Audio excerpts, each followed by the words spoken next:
Antes do pessoal do board apresentar, Deus colocou no meu coração compartilhar uma palavra com vocês, justamente sobre como ser um bom administrador. Quantos sabem que nós somos mordomos de Deus? Amém?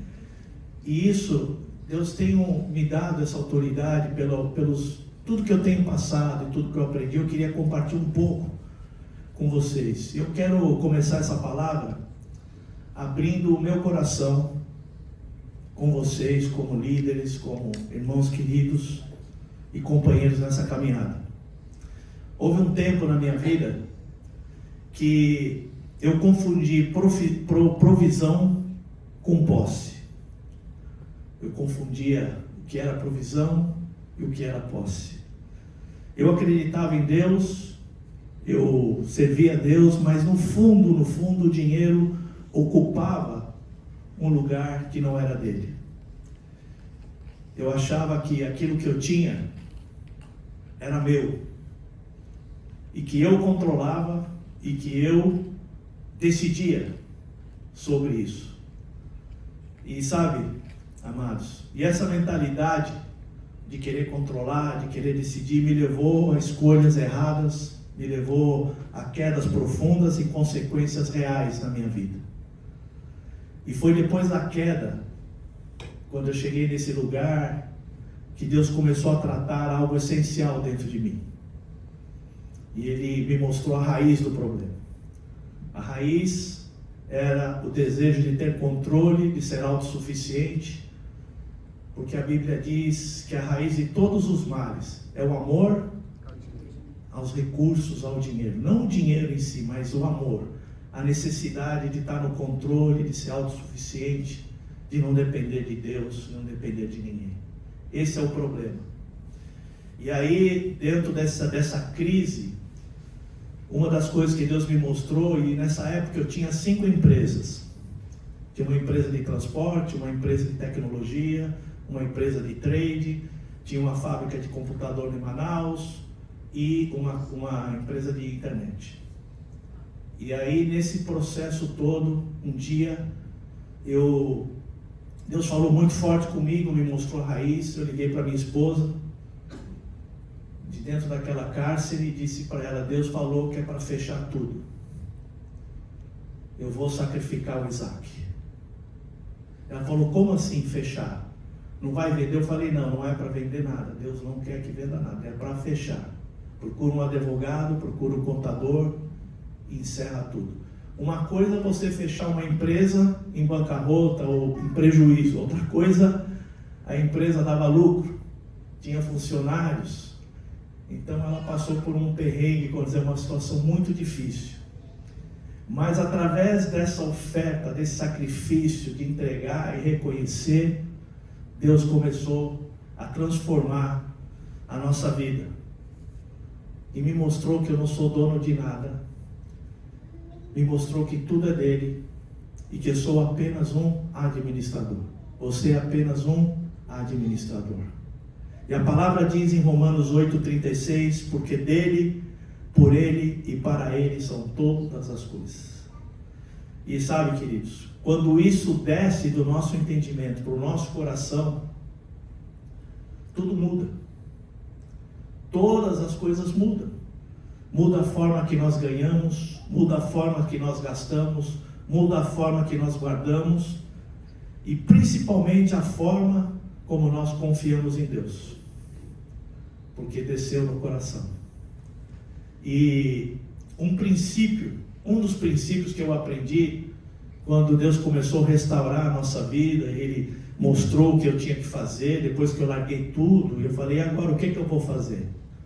E Deus me ensinou um princípio que, até se você quiser depois, que é um dos homens mais ricos dos Estados Unidos, que foi o Rockefeller. Quantos já ouviram falar no Rockefeller? Foram entrevistar ele e disseram: mas como é que você conseguiu tanta empresa, tanta riqueza? Ele falou: eu apliquei o princípio 10, 10, 80. Eles disseram: mas qual é esse princípio 10, 10, 80? O princípio 10% primeiro para Deus, 10% eu guardo numa poupança, eu invisto e vivo com 80%.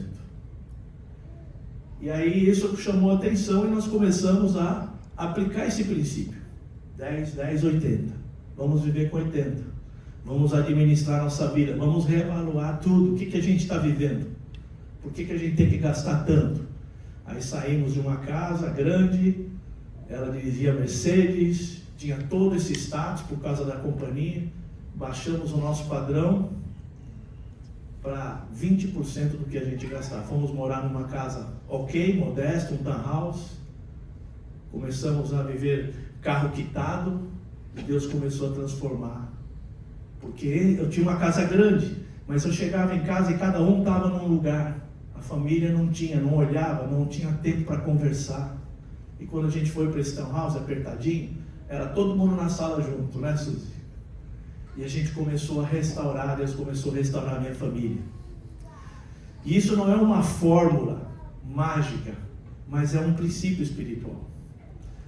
Buscar Deus primeiro, economia e depois poder viver. A palavra em Provérbios 21, 20 diz assim: na casa do sábio há comida e azeite armazenados, mas na casa do tolo ele devora tudo o que pode. Em outras versões, gasta tudo o que tem. Agora, dar, a gente sabe que não é perder, é alinhar o coração com Deus. Guardar não é falta de fé, é responsabilidade de cada um de nós. Amém? E viver no limite também não é escassez. É o que? Sabedoria. Você poder saber que você tem limites para que você não fique numa escravidão financeira, atado, né, nessas coisas. E quando nós colocamos Deus em primeiro lugar, quando respeita os princípios, o dinheiro deixa de ser Senhor e passa a ser uma ferramenta. A coisa mais linda que tem é você poder usar o dinheiro para abençoar como instrumento, como ferramenta. E aonde começa essa verdadeira administração? Para nós que somos aqui pais, que temos que matar um leão todo dia, levar a comida para dentro de casa e a gente tem tantas contas para pagar. E a liberdade financeira, ela não vem de ganhar mais. Não sei se você sabe, quando existe um problema, se você ganhar mais, o problema aumenta. Sim ou não? Não é ganhar mais, vai ganhar mais, vai aumentar o problema. Então não é isso, mas é gastar menos. A liberdade financeira não baseia em quanto você ganha, mas em quanto você gasta o que ganha. Vou repetir, a liberdade financeira não se baseia em quanto você ganha, mas em como você gasta aquilo que você ganha. A gente vive numa época onde as pessoas vivem, como eles dizem aqui, paycheck by paycheck, ou salário após salário, e não tem como guardar. Por quê? Porque estão vivendo numa escravidão financeira. E é possível ser financeiramente livre em qualquer nível de renda. Você pode ganhar $1.000, você pode ser livre. Você pode ganhar $10.000, você pode ser livre. Não é questão de valor. E a verdadeira administração começa com Deus. Não numa planilha, mas aqui no nosso coração, dentro de nós. Essa é onde começa, onde começou na minha vida a verdadeira administração, dentro do meu coração, transformando um coração que era apegado às coisas para um coração de discípulo que busca o reino de Deus. Em Filipenses 4,19 diz assim: o meu Deus suprirá todas as necessidades de vocês, de acordo com as suas gloriosas riquezas em Cristo Jesus. Aqui ele está dizendo o quê? Todas. Diga assim, todas as necessidades. Pensa em algo que você necessita. Está coberto por Deus. Todas as necessidades. Desde a menor até a maior. Deus, ele vê todas as áreas da nossa vida. E a pergunta que eu quero fazer hoje, a pergunta central, não é o quanto eu ganho, mas em quem eu confio. Quando eu achava que o dinheiro era a minha segurança, eu vivia ansioso. Quando eu entendi que Deus é o meu provedor, a ansiedade começou a perder força. Por quê? Porque eu comecei a confiar nele. Eu já não queria saber de nada de negócio. E aí Deus começou a mostrar o caminho para que eu pudesse ter a minha porção acostumada. E quando Deus fecha uma porta, Ele abre outra. Quando uma fonte seca, Ele cria outra, porque tudo pertence a Deus. Tudo que você tem vem dEle, por Ele e para Ele. E por isso que hoje eu quero não apenas falar de finanças, eu quero falar de mordomia, a responsabilidade de viver com a consciência de que administramos aquilo que não nos pertence. O que você tem não é teu, pertence a Deus, amém? Quantos podem dizer isso? Pertence a Deus. O que eu tenho pertence a Deus. Agora, tudo começa aqui, quando nós deixamos de ser donos e aprendemos a ser administradores fiéis.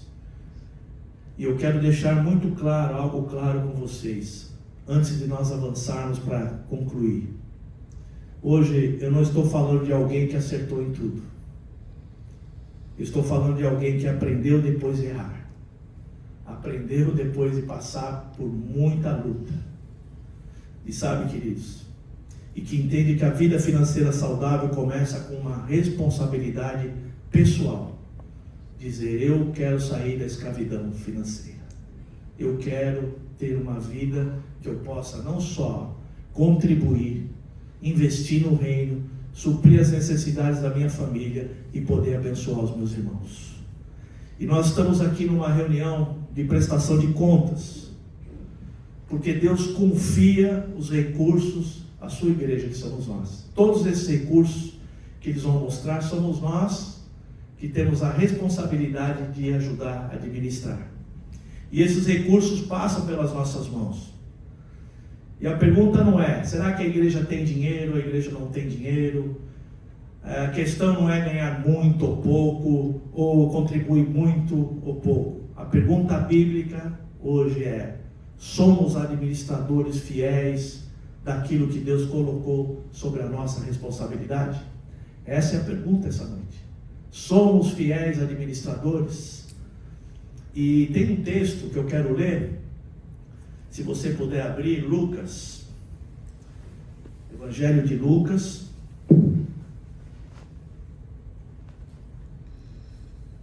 capítulo 16. Capítulo 16.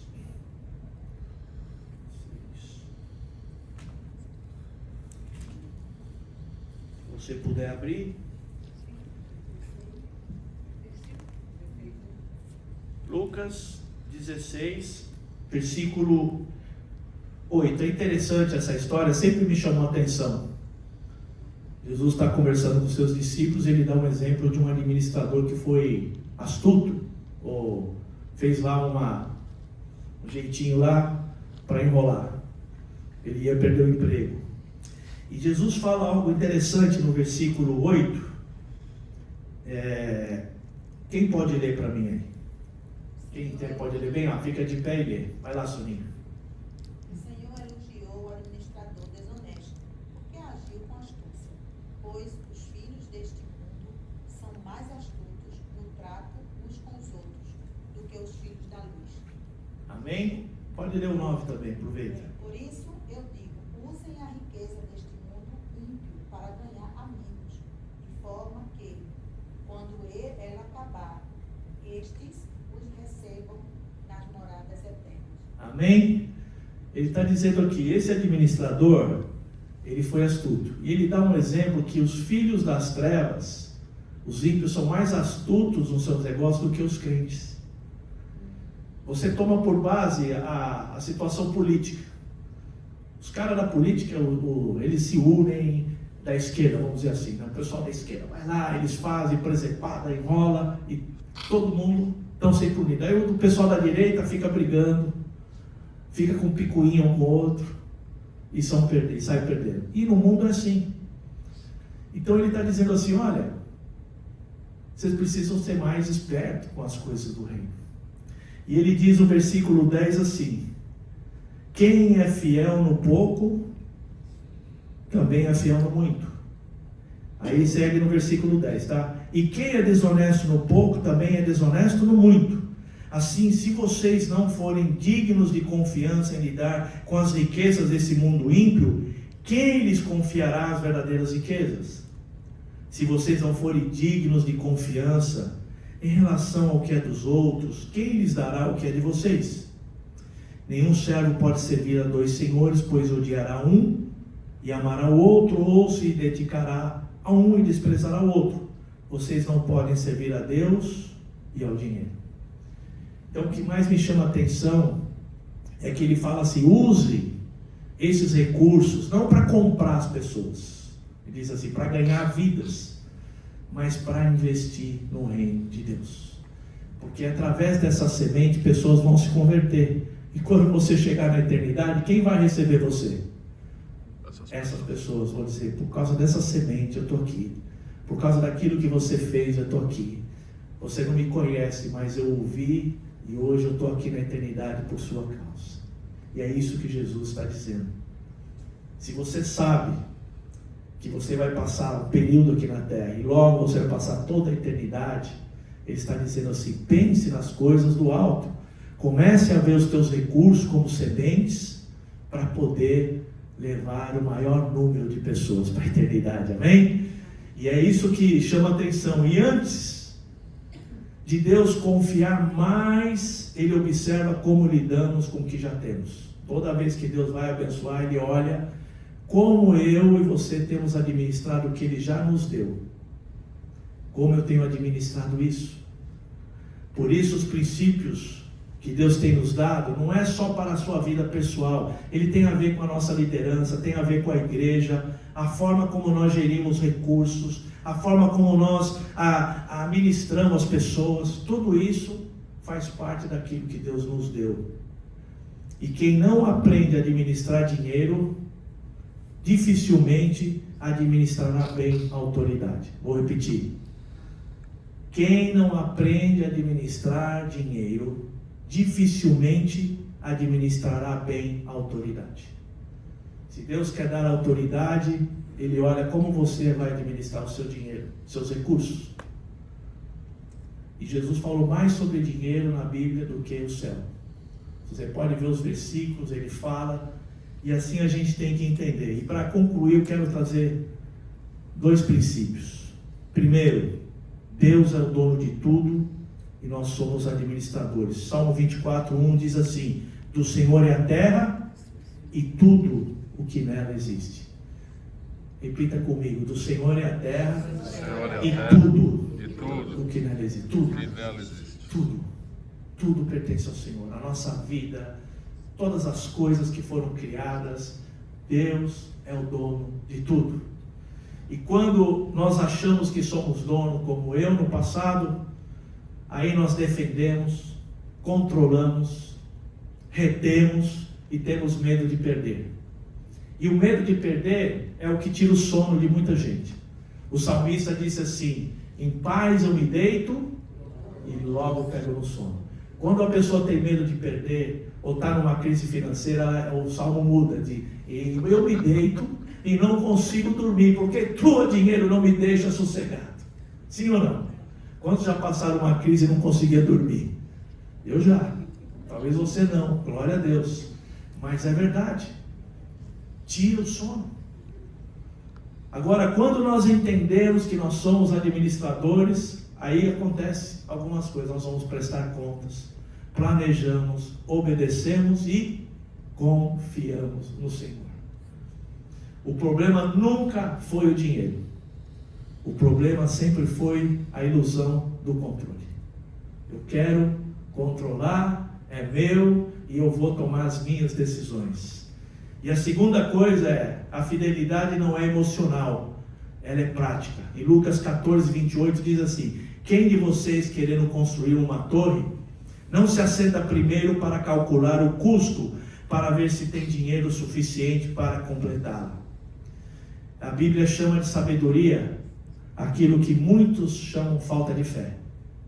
Você poder planejar, guardar, organizar, estabelecer limites. Estabelecer limites significa que você vai viver dentro do perfil que Deus quer que você viva nesse momento. Muitas vezes a gente vai além daquilo que Deus planejou e a gente se afoga, a gente se estressa, a gente começa a viver fora daquilo que Deus tinha planejado para essa estação.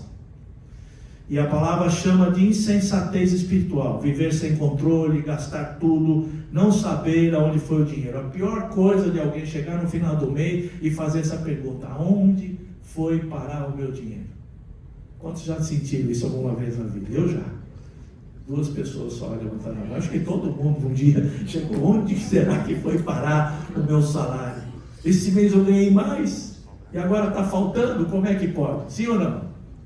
Agora, não saber onde foi o dinheiro é o pior. Provérbios diz assim, Provérbios 27, 23: esforce-se para saber bem como as suas ovelhas estão, dê cuidadosa atenção aos seus rebanhos, pois as riquezas não duram para sempre, e nada garante que a coroa passe de uma geração a outra. Nessa época eles não tinham moeda, dinheiro, então o que era como padrão de posse, de riqueza, era animais. Quanto mais animais a pessoa tinha, mais bem de vida ele era. Então ele está dizendo: esforce-se para saber bem o estado das suas ovelhas. Para nós seria: esforce para saber bem a sua situação financeira.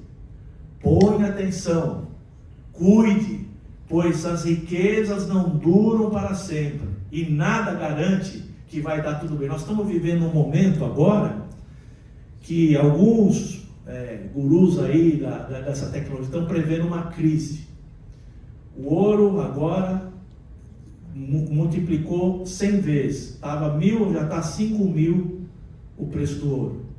O silver, a mesma coisa.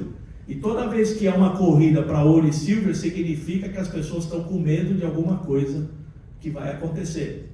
Não estou querendo aqui dizer que vai acontecer alguma coisa, simplesmente são sinais de que a economia está indo para um lugar, porque toda vez que acontece isso, quer dizer, 1000% em um ano, significa que algo está para acontecer. E a gente tem que estar preparado como igreja, com as nossas finanças, com o equilíbrio. E espiritualmente falando, se você não sabe como está a sua vida financeira, você não está administrando, está apenas sobrevivendo. E aí é onde a gente precisa ter fidelidade em organização, e não é espiritual viver no improviso, amém? Viver a quê? Com planejamento, orando a Deus para que Deus dê direção em cada detalhe. E eu quero terminar com o terceiro ponto, que diz: a ordem bíblica libera paz e libera bênção. Quando a cultura diz: pague primeiro as suas contas e o que sobrar você oferte. Essa é o que a cultura diz.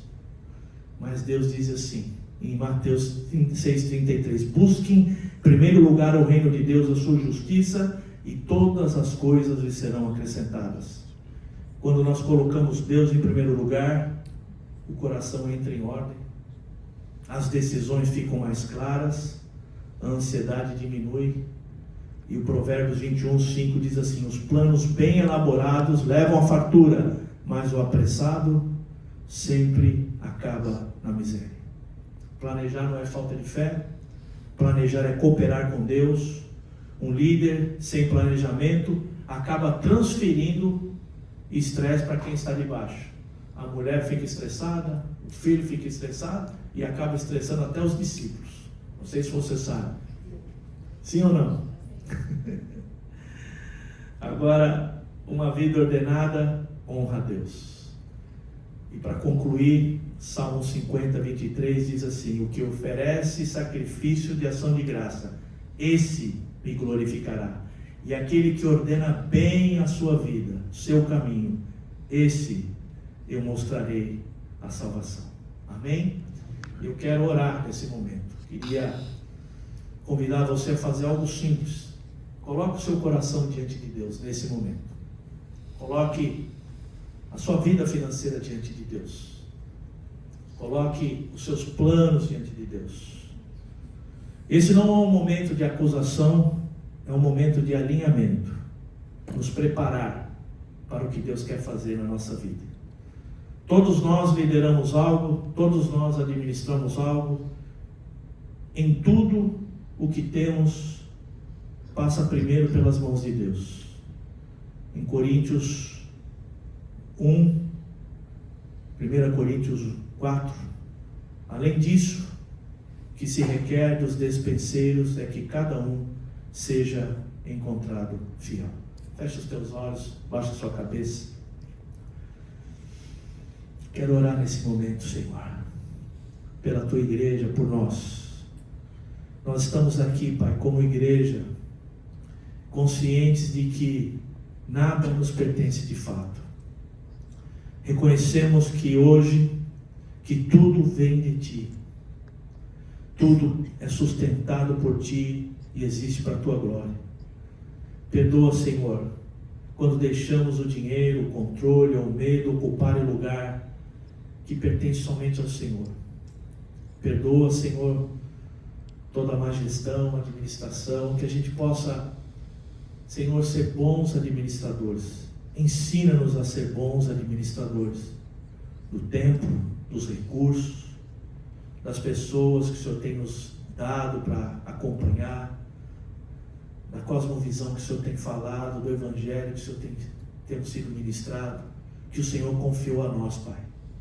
Dá-nos sabedoria para planejar, discernimento para decidir, Pai. Coragem para dizer não quando for necessário e fé para obedecer quando for difícil. Que a nossa liderança, que a nossa igreja seja marcada por fé, por generosidade, não por improviso, mas por fidelidade, Pai.